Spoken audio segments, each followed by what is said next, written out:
Welcome, friends, to another edition of Economic Update, a weekly program devoted to the economic dimensions of our lives.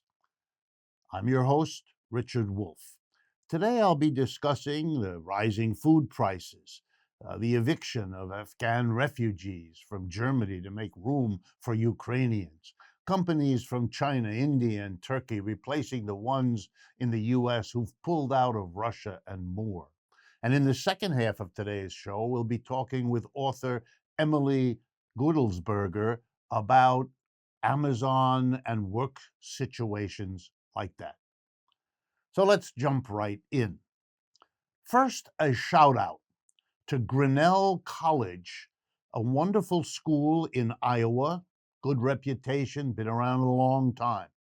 But what it's there doing today is what has me excited. The students there who have hourly jobs working at the college, which more and more students have that. Why? Because the financing of going to college is out of control. The debts that are being imposed on students are out of control. Colleges are trying to get away with paying lower wages, which they can do with their students. It's a bad situation, and it's been getting worse. And the students at Grinnell tried to deal with it by forming a union, not just of those that have been working in a particular job, but all union students working on an hourly basis decided they would like to have a union to bargain for them with the college. And they did it, and they had an election, and they won. Grinnell is the first college in the United States to achieve a union for all student worker employees. And you might like to know the vote when they came up for the final vote. 327 in favor of the union, 6 against. An overwhelming labor renewal movement victory. I also want to quickly talk about the decline in the GDP of the United States that was announced recently for the first quarter of 2022, a decline of 1.4%. Given the value of goods and services produced on an annual basis in this country, that's a decline of our economy in the neighborhood of $250 billion. And I want everyone to be clear, with all the noise, that this was a shock. This was amazing to people, although I'm mystified as to why. We know very well why. If you have an inflation of 10%, everything costs more, and you don't raise people's wages anywhere near that, then they won't be able to afford what they could have afforded before. And if they're buying less goods and services, well, then fewer of them will be produced, and that's what you're watching. Very bad for the American economy. Don't let anyone fool you into thinking otherwise. Another update I want to tell you about is a little event that's very important that happened on April 21st at the Harvard Club in New York City, no less. Attorneys general from several states, hosted by the New York State Attorney General, announced that they were going to vote the shares of Amazon. What shares? These attorney generals are connected to the pension funds of these states. And the pension funds take money out of every public employee wage and set aside for their retirement. When they take that money and set it aside, they invest it. And many of them invested in shares of Amazon. And now they're going to vote, because if you own a share, you get a right to vote. They're going to vote against the 2 members of the board of directors of Amazon that are most responsible for the awful working conditions at that company, which in the second half of today's program, we're going to have a worker from there who's also a journalist tell us all about it if you didn't already know. This is interesting because it's working people beginning to use the power that, of course, they have. Working people can vote in or out the politicians who can decide what to do with the votes they have for the shares they have put aside for their employees. And the workers, with the public, can press those politicians to vote to make things better for working people. It's part of the class struggle, but it gives working people and the public a lever to change things. And it's interesting that it's being used on Amazon at this point, with a whole bunch of states' attorney general getting the message and taking the action. Rising food prices are, of course, a catastrophe. They have been going up very, very fast. Some estimates 20, 30, 40% before this is over.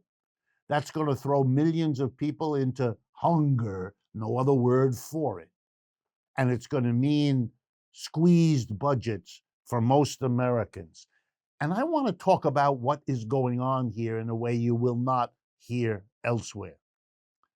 The war in Ukraine means that that part of the world's food supply, Ukraine was a major producer of grain, is gone. And the sanctions against Russia are impeding its ability. It was also a major exporter of grain. And so there's a shortage. What do you do in a shortage? Well, here's one thing you're not seeing. And you're not seeing Mr. Biden talk about it, let alone do it. You could ration scarce food. In other words, distribute it equally, because we're all human bodies and we need food. We're not doing that. That would be fair. That would be just. We're not doing that. We're letting the market decide. And you know what that means? If there's something scarce and a lot of people want it, if they have to fight with each other, if there isn't a rationing system that distributes it equally, well, then those with the most money bid up the price. Then they're the only ones who can afford it. Then they get it. Letting price of food go up means you're feeding the richest and you're starving the poorest. You can color it any way you want. That's the reality. That's how capitalist markets work. And when food is the item that's scarce, that's what we're letting happen now.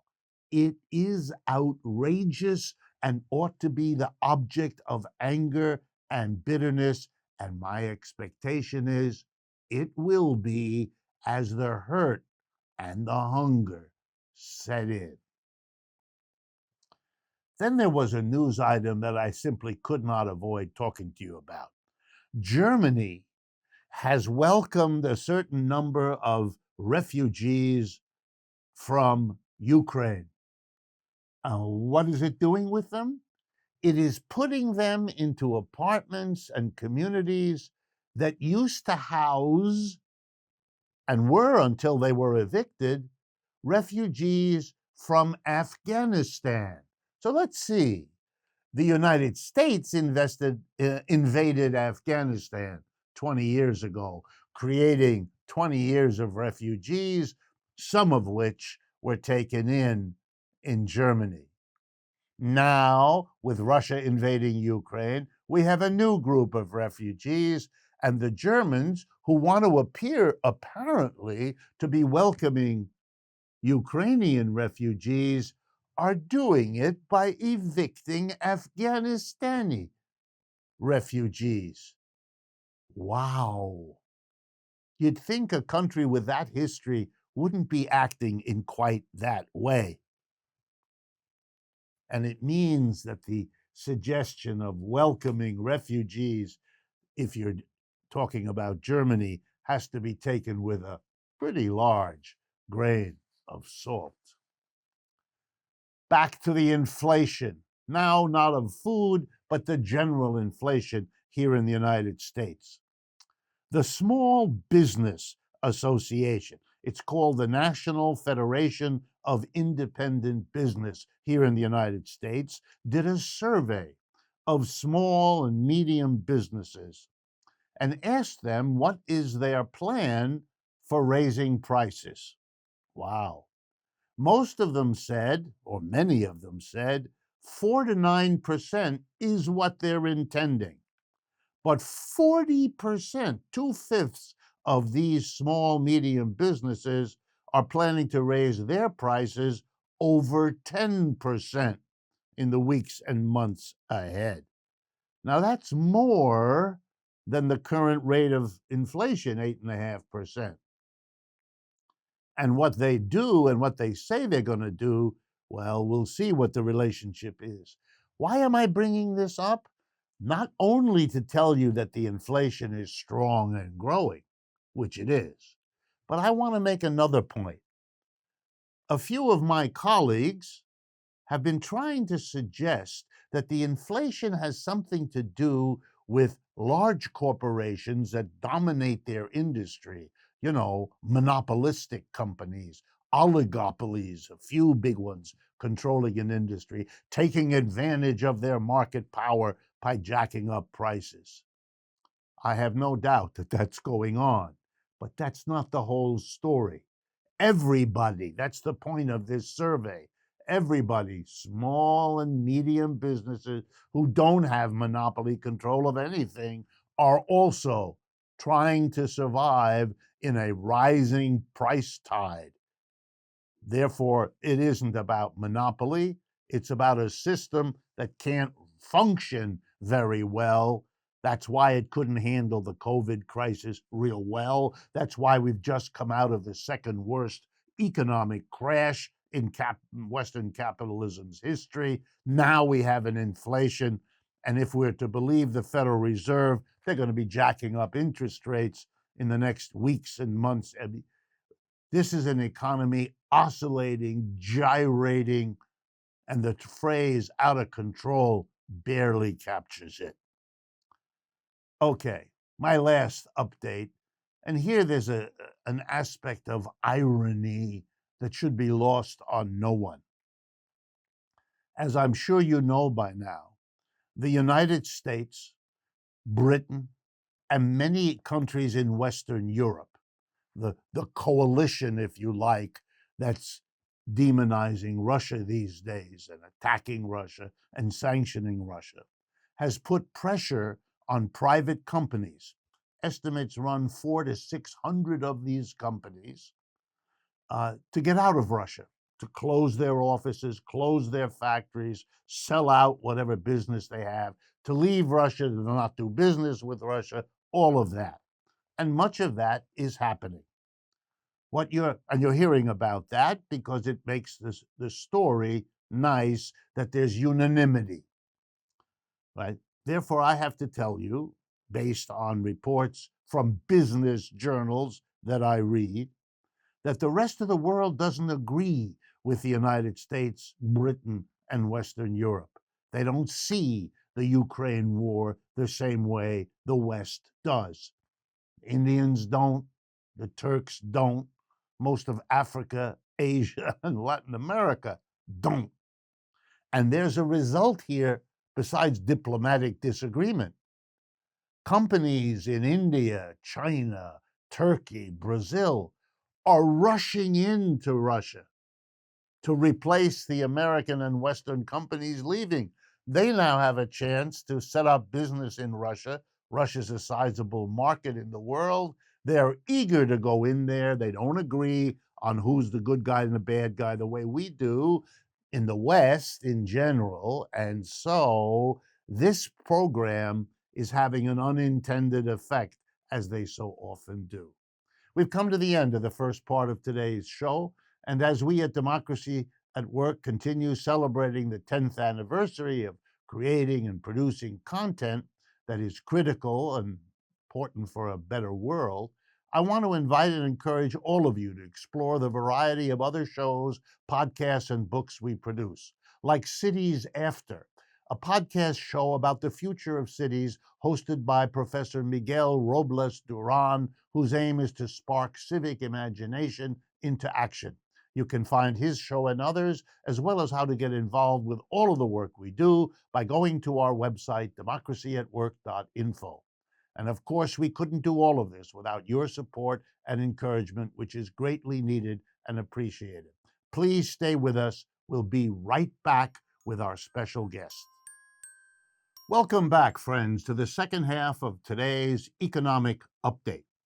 I am very proud to bring to our microphones and our cameras a remarkable author of a remarkable book whose contents we're going to be talking about. My guest is Emily Gindelsberger. She has had a number of jobs which she has been kind enough to share with us at varying levels of pay and dignity. In no particular order, she's been a choir director, an Amazon warehouse worker, a receptionist, a music writer, an ice cream scooper, a copy editor, a grocery stocker, a labor reporter, a server, a camp counselor, a projectionist, an editor-in-chief, a McDonald's cashier, a call center rep, and an Amazon warehouse worker. She is an absolute example of the kind of job future more and more Americans are confronting. She writes about those last three jobs in her book, On the Clock, about how the experience of modern work is driving us all to madness. So, first of all, Emily Gindelsberger, thank you very much for joining us. Hey, thanks for having me. I'm a big fan. Good. So, let me begin by asking you in a kind of a summary way, why did you write this book? Well, I wrote the book because I felt that as I got into journalism, I found that when you're getting into journalism these days, it now comes with at least a general requirement of about 3 to 4 years of unpaid work, which tends to sort of self-sort people who try to go into journalism to people who have generally parents or some other form of support that can keep them going for 3 to 4 years while they break in. And that I think has led to some very strange perceptions of what jobs are like in the journalism industry, and generally not a very great understanding of like what the average job in America is like these days. So I remember when I was 15, Barbara Ehrenreich's Nickel and Dime came out, and it just really changed me as a teenager. And I was rereading it, and it was no longer quite as up to date as it could have been, particularly when it came to the ways technology is used to sort of uh, put metrics onto everything and sort of like make the wiggle room that employees have to as like to not do exactly what they're told every second of the day. That's really it's gotten really squeezed. So I thought I would write this as the concept was just like, well, all I need to do is let them know. All the problem is that people in power do not know. I'm not sure exactly what how accurate that was, but tried. Um, to save time, let me simply summarize by saying that your descriptions of the kinds of work environment, the monitoring of every moment, a kind of Taylorism that we used to read about gone mad with modern technology, um, really makes the case that people are driven out of any kind of normal or natural rhythm of life into becoming a robot. I remember the thought going through my mind as I read your chapters that the really remarkable thing about modern America isn't how we are making robots more more like people. Your book explains we're doing the opposite. We're making people more and more like a machine, like a robot, as if they had no humanity, no complexity. Anyway, is this image of things like, fast food joints or Amazon type businesses or call centers and so forth, are we looking at the future of American work? Is this the model that now every other business will follow, this rigid routinizing of work? I think so. I tend to see capitalism as kind of a vector, and the vector is certainly pointing in that direction. So if it doesn't, it's just like Walmart was in the 90s. In everybody had to adopt the way that Walmart treated its workforce in order to be able to compete. So, like, that's sort of how they were able to keep prices down. And it involved a lot of technology that was new at the time, like these computer systems that were able to track productivity like minute by minute and second by second. And yeah, like, I think even listeners with white collar jobs probably have started seeing this intruding on their own workplaces as these technologies become able to metricize more and more complicated tasks. Like, right now it's being applied. Ask your doctor the next time you're in for a checkup how metrics affect their job.